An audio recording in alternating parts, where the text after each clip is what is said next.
모세의 시대가 지나가고 여호수아의 시대가 시작됩니다. 성경의 순서대로 이렇게 보면 모세 오경이 이제 끝났죠. 히브리인들은 성경을 세 가지로 구분해서 봤습니다. 토라, 느빔, 케투빔. 이 토라는 여러분 잘 아는 모세 오경을 이야기하고요. 그리고 느빔은 예언서, 그리고 케투빔은 성문서를 이야기합니다. 그 여호수아는 어디에 속했을까요? 예언서입니다. 예언서에도 전기 예언서입니다. 물론 성서학자들이 그 예언이라는 것을 미래를 예언하는 게 아니라 하나님의 말씀에 비추어서 말씀을 보는 것, 이렇게 해서 신명기 사가의 시각으로 바라봤다고 해서 신명기 역사서라고도 이야기하는데요. 어디 히브리인들은 이것을 전기 예언서에 속했다고 합니다. 그러니까 전기 예언서는 이스라엘 백성들이 겪었던 역사적인 사건들을 종교적인 관점에서 바라보는 거죠. 그러니까 전기 예언서는 여호수아에서부터 열왕기서까지가 전기 예언서인데, 이스라엘 백성들의 역사적인 사건을 예언적인 관점에서 이제 바라보고 풀이해서 하나님의 백성이 하나님의 백성으로서 하나님이 얼마나 어떻게 함께 하셨는지를 알려주는 말씀으로 보았기 때문에 전기 예언서라고 합니다.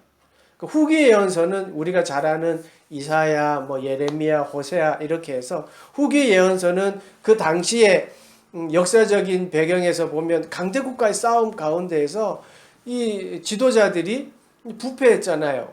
그래서 하나님을 섬기는 것이 아니라 우상을 숭배하고, 백성들도 부패해서 똑같이 우상을 숭배하는 모습을 보면서 예언자들이 그렇게 하면 안 된다, 결국 망한다 라고 선포했던 것이 이제 후기 예언서가 되는 것이죠. 이 결국 어떻게 보면 여호수아는요, 단순한 전쟁의 역사로만 적혀 있다라고만 보면 안 되는 겁니다. 가나안 정복의 역사로서만 보면 조금 그래요. 그래서 여기에는 하나님의 약속의 이루심을 봐야 되는 거예요. 하나님의 약속의 이루심. 그러니까 하나님이 결국 이스라엘 백성을 이렇게까지 사랑했구나라는 관점에서 봐야 된다는 겁니다. 왜 그러냐면 바벨론 포로 시기를 거치면서 이스라엘 백성들이 이제 막 정체성이 흔들린 거예요. 그렇게 든든하겠다고 생각했던 예루살렘 성전이 파괴되는 것을 보고 지금 이들은 바벨론에서 포로 생활하고 있는 거예요. 그러니까 이 사람들이 이 하나님이 정말 가나안 땅을 주신 거 맞아? 라고 하는 이 정체성이 흔들리게 된 거예요. 그래서 여호수아서는 아니야, 하나님이 이러이러한 과정을 통해서 가나안 땅을 우리에게 주셨어. 출애굽해서 모세의 시기를 떠나서 이제 가나안 땅 전쟁의 역사를 통해서 이렇게 하나님이 함께 하셨어 라는 것을 알려주기 위해서 여호수아가 이제 쓰여진 것이죠. 그래서 그 의문을 해결해 주는 것이 여호수아입니다. 그래서 그 과정이 상세하게 설명되어 있습니다. 그래서 포르기 때 그 어려움을 당한 백성들이 하나님의 약속을 믿고 용기를 얻고 역사의 주인은 정말 하나님이 맞구나 라는 것을 확신하며 살아라고 하는 권고의 말씀이 여호수아서 말씀입니다. 그래서 여호수아서는 우리가 보듯이 요단강 서쪽, 여러분 요단강이 어떻게 되어 있냐면 이스라엘 지도를 보면요, 위에 이제 갈릴리 바다가 있고요, 그 갈릴리 바다에서 줄이 이렇게 내려와서 밑에 사해가 이렇게 크게 있거든요. 근데 그 중간 이게 그 요단강이 있는 거예요. 그러니까 그 다음에 그 사해가 있는데 사해 왼쪽에 옆에가 바로 예루살렘 성이 있거든요. 그러니까 이제 요단강을 건너서 서쪽을 점령하는 그 상황이라는 말이죠. 그래서 이 서쪽을 요단강을 건너는 데에 언약궤가 맨 앞장서게 합니다. 강을 건널 때 여호수아는 하나님의 명령을 받아서 그 하나님의 언약궤를 맨 앞장서게 합니다. 언약궤는 여러분 우리가 예전에도 출애굽기에서 잘 살펴봤듯이 하나님의 임재를 상징합니다. 언약궤 안에는 뭐가 있습니까? 우리 주일학교 때 막 외우게 했었는데 십계명이 있고 아론의 쌍난 지팡이가 있고 만나가 있죠. 그러니까 십계명 하나님이 주신 하나님의 율법의 말씀. 아론의 쌍난 지팡이는 아론이 의심했을 때 마른 가지에서 싹이 났어요. 하나님 임재.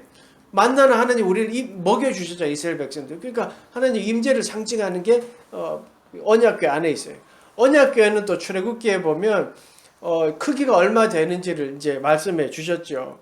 그 길이가 그 조각목으로 만들어서 길이는 2규빗 반, 넓이는 1규빗 반, 높이도 1규빗 반. 그러니까 한 규빗이 45.6cm거든요. 그래서 넓이 이렇게 직사각형 모양인데 이 넓이를 계산해 보면 114cm예요. 114cm. 1m 4cm 정도 되고 그다음에 높이가 이제 68cm 정도 돼요. 그러니까 이렇게 한 직사각형의 모양이죠. 그래서 거기에 금으로 치장을 하고 뭐 금 테두리를 바르고 이렇게 하라고 했습니다. 그래서 뭐 금 테두리를 하고 이런 게 중요한 것이 아니라 하나님의 임재의 약속이고 하나님이 함께 하겠다는 그 약속을 앞장 세웠다는 것이 중요합니다. 여호수아 때는 모세 때와 사실은 완전히 다른 상황입니다. 모세 때는 전쟁은 없었잖아요. 가장 급박한 상황이라면 애국 군대가 막 따라오고 그래서 막 죽을 것 같고 뭐 혹은 목이 말라서 뭐 죽을 것 같은 뭐 그런 상황이었지만 이 여호수아의 때는 완전히 다른 상황이에요. 칼로 죽이고 칼로 내가 죽게 되는 전쟁의 상황입니다. 그리고 지도자도 바뀌었습니다. 여러분 지도자가 바뀌면 모두 상황이 바뀌게 되죠. 지도자가 바뀌면 명령 방식도 바뀌고 뭐 밑에 있는 지휘관도 바뀌고 무엇보다도 뭐 이렇게 환경 자체가 바뀌는 것이죠. 전쟁 준비의 상황입니다. 전시 상황입니다. 여러분 말만 들어도 긴장되고 소위 막 빠릿빠릿해야 되는 그런 상황인 것 같지 않습니까? 군대 다녀오는 분들은 아마 그런 분위기가 조금은 상상이 될 것입니다. 보통 때의 군대 생활과 어떤 훈련이나 비상 상태가 되면 그 상황은 달라지는 것이지요. 지금 여호수아가 이끄는 이스라엘 백성들의 상황은 전쟁 상황입니다. 전시 상황입니다. 그리고 이제 여호수아 앞장을 보면 이제 정탐꾼을 여리고에 보내고 이제 어떻게 해야 되는지 상황을 살피고 그리고 적국을 바라보면서 이제 막 전쟁을 앞장서는 그런 상황입니다. 모든 것이 바뀌는 상황, 지도자도 바뀌는 상황이었지만 오늘 말씀을 가만히 보면 변하지 않은 것이 한 가지가 있습니다. 모든 상황이 변하고 지도자도 바뀌었지만 변하지 않는 상황 하나가 있습니다. 7절 말씀 보시면 여호와께서 여호수아에게 이르시되 내가 오늘부터 시작하여 너를 온 이스라엘의 목전에서 크게 하여 내가 모세와 함께 있었던 것 같이 너와 함께 있는 것을 그들이 알게 하리라. 아멘. 모세와 함께 있었던 것 같이 너와 함께 있을 것을 알아라. 너와 함께 있겠다. 이건 변함이 없었습니다. 여호와 하나님께서요 함께 하신다는 약속은 변하지 않았습니다. 그 모든 환경 사람이 바뀌었지만 하나님이 함께 하신다는 약속은 변함이 없었습니다. 10절 한번 보실까요? 또 말하되 살아계신 하나님이 너희 가운데에 계시사 가나안 족속과 헷 족속과 히위 족속과 브리스 족속과 기르아스 족속과 아모리 족속과 여부스 족속을 너희 앞에서 반드시 쫓아낼 줄을 이것으로써 너희가 알리라. 여호수아가 백성에게 한 말입니다. 그런데 여호수아가 백성에게 뭐라고 이야기했냐면 살아계신 하나님이라고 고백합니다. 내가 믿는 하나님은 살아계시다라는 고백이 변하지 않았습니다. 살아계신 하나님이 너희 가운데 계시사 살아계신 하나님을 찬양하고 고백하고 있습니다. 살아계신 하나님에 대한 믿음과 신뢰는 변함이 없었습니다. 전쟁이 무섭지만 칼로 싸우는 전쟁이 사실 더 무섭죠. 모든 전쟁이 무섭지만 칼로 싸우는 전쟁은 더 무서운 것 같습니다. 총이나 폭탄은요, 멀리서 보잖아요.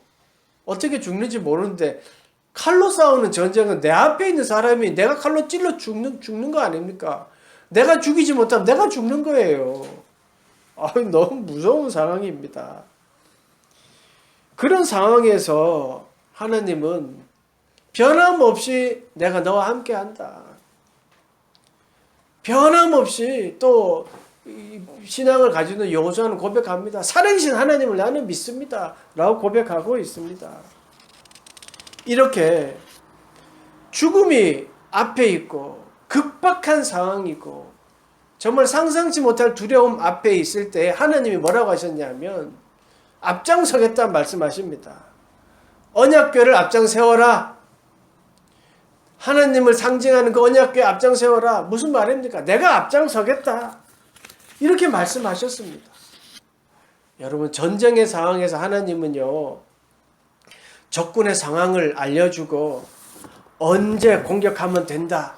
이렇게 알려주신 거 아닙니다. 또 기가 막힌 어떤 전술의 상황을 알려주신 것이 아닙니다. 그런 병법을 알려주신 것이 아닙니다. 8절 보십시오. 너는 언약궤를 맨 제사장들에게 명령하여 이르기를 너희가 요단 물가에 이르거든 요단에 들어가라 가게 하라. 언약궤를 맨 제사장들을 먼저 가게 하라. 하나님의 상징인 언약궤를 먼저 가게 하라. 하나님은 내가 앞장선다는 것을 보여줘라. 하나님은 내가 앞장서 있다라는 것을 보여주셨습니다. 제일 먼저 언약궤가 앞에 있음을 보여주겠습니다. 전쟁의 상황에서 하나님이 앞장서 있다라는 것을 알려라고 말씀하셨습니다. 하나님이 앞장서시겠다는 말씀입니다. 어려운 상황일수록, 고통의 상황일수록, 정말 어둠의 상황일수록 하나님이 앞장서 있다라는 것을 알려주셨습니다. 그렇습니다. 하나님이 앞장서십니다. 하나님이 미리 알고 그곳에 함께하고 계시다는 말씀입니다. 여러분, 언약궤를 앞장 세웠을 때, 하나님이 앞장섰을 때 어떤 일이 일어났습니까? 17절 말씀입니다.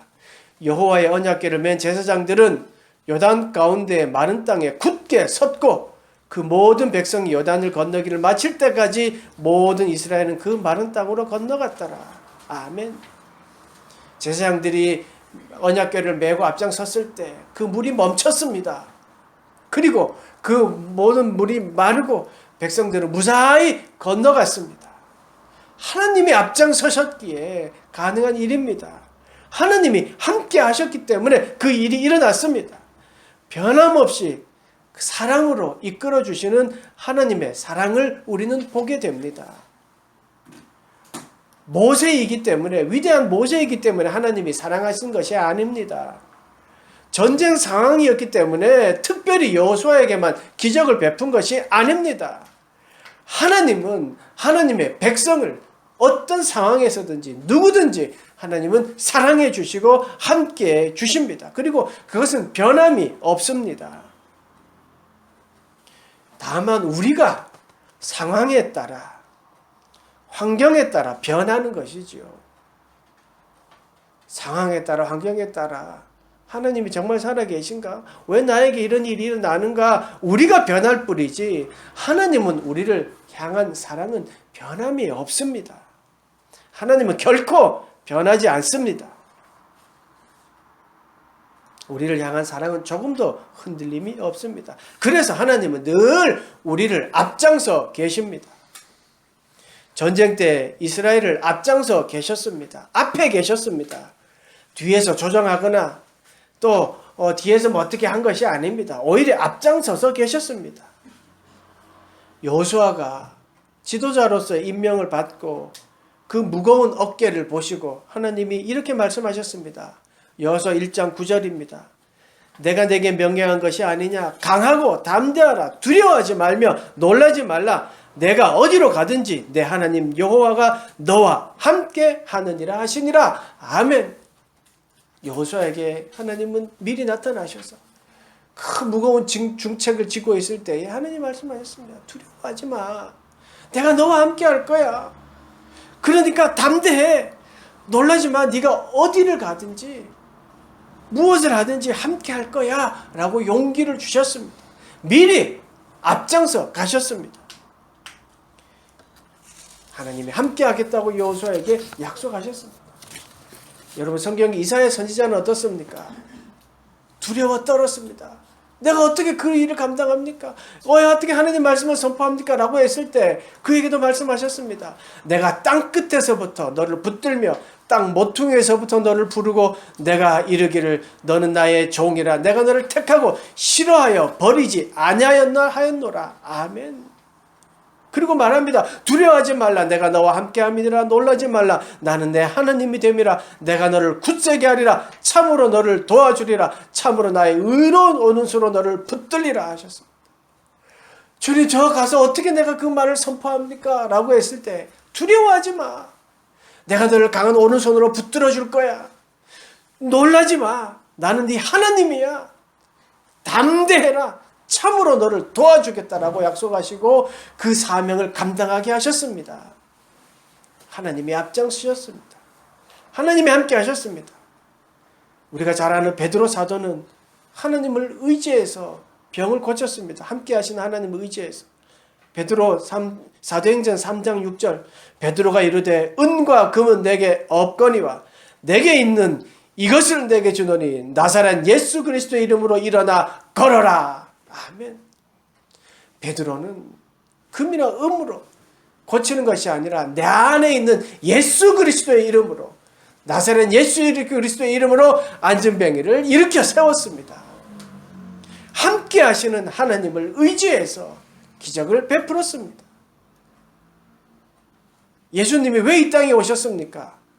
왜 미리 이 땅에 오셨습니까? 우리 죄를 씻어주시기 위해서입니다. 죄인의 상태로는 하나님과 함께 할 수 없기 때문에 미리 하나님이신 당신이 이 땅에 오셔서 우리의 죄를 씻어주셨습니다. 미리 앞장서 주셨기에 우리는 구원의 은혜를 맛보아 알게 되었습니다. 하나님의 고통을 미리 감당하셨기에 그 고통을 미리 감당하셨기에 우리는 죽음의 고통을 이기고 부활하신 주님을 믿음으로 천국에 이르게 됩니다. 영생을 이루게 되었습니다. 하나님은 우리와 함께 하시며 앞장서 계십니다. 하나님은 우리를 앞서 우리를 이끌고 계십니다. 여러분, 그 사실을 믿으십시오. 그 사실을 믿는 여호수아는 이렇게 고백했습니다. 10절 말씀입니다. 또 말하되 살아계신 하나님이 너희 가운데 계시자 가나안 족속과 헷 족속과 히위 족속과 브리스 족속과 기르가스 족속과 아모리 족속과 여부스 족속을 너희 앞에서 반드시 쫓아내실 줄을 이것으로 너희가 알리라. 적군들의 모습들을 하나씩 이야기하며 결국 우리가 이길 것이다 라고 고백하고 있습니다. 하나님의 앞장서심을 믿는 믿음의 고백입니다. 살아계신 하나님이라고 고백했고 너희가 알리라. 분명히 하나님이 함께 하심으로 승리할 것을 확신하고 있습니다. 살아계신 하나님과 그가 하실 일, 나의 앞장서서 하시는 하나님을 믿을 때 하는 고백입니다. 우리에게 이런 고백이 있기를 기도합니다. 살아계신 하나님, 함께 하심에 대한 확신으로 무슨 일을 하든지 용감하고 담대하게 하는 그런 우리가 되었으면 합니다. 그냥 막연하게 그렇게 되면 좋겠다. 살아계시다면 하나님이 살아계시면 이렇게 되겠지 라고 하는 그냥 기대가 아니라 살아계신 하나님을 확신합니다. 나를 앞서 계신 하나님을 나는 믿습니다 라는 그 고백이 우리 가운데 있어야 합니다. 살아계신 사랑하는 여러분, 살아계신 하나님을 믿으십니까? 그렇다면 앞장서서 걸어가시는 하나님을 믿으십시오. 비록 그 길이 돌길이라고 하더라도 따라가는 것이 맞습니다. 돌길이라고 투덜거리고 가시가 있다고 주저앉아서 가시 없애달라고 하는 것은 앞장서서 가시는 주님을 따라가는 것이 아니라 하나님을 조종하는 겁니다. 돌 없애주세요. 가시 없애주세요. 고통 없애주세요 하는 것이 아니라 앞장서 가시는 주님을 믿고 돌길도 따라가고 가시길도 따라가는 겁니다. 주님은 우리를 앞장서서 가고 계십니다. 뒤에 계시는 것이 아닙니다. 함께하고 계십니다. 그래서 다 알고 계십니다. 내가 무엇이 필요한지, 어떻게 해야 하는지 다 알고 계십니다. 왜? 내 앞장서 계시기 때문입니다. 다 알고 계신 그 주님을 의지하십시오. 믿으십시오. 여러분은 앞장서서 가시는 하나님을 믿고 따라가고 계십니까? 그리고 여러분의 입술에서는 살아계신 하나님이라고 고백하고 계십니까?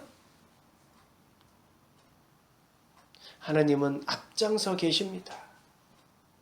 그분은 살아계시기에 우리의 앞에서 우리의 모든 것들을 함께하고 계시며 또 무엇이 필요한지도 알고 계시고 우리의 고통도 알고 계시고 우리에게 어떻게 해야 될지도 알고 계십니다. 왜냐하면 우리를 사랑하시기 때문입니다.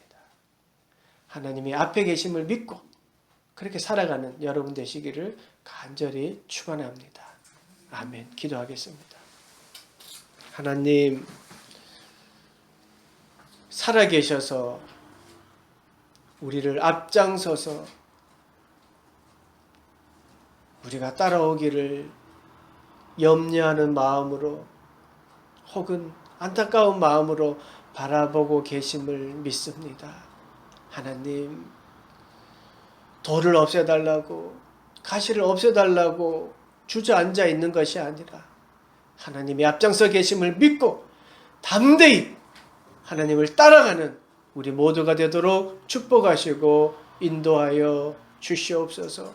하나님, 혹 따라갈 힘도 없어서 주저앉고 있는 모습들이 있다면 하나님 일으켜 세워주시고 또 함께 우리 공동체가 함께 손을 붙잡고 함께 힘을 내어 따라가는 그런 위로가 있는 우리 모두가 되도록 또한 그런 위로하심을 우리에게 허락하여 주시옵소서. 예수님의 이름으로 기도드리옵나이다. 아멘.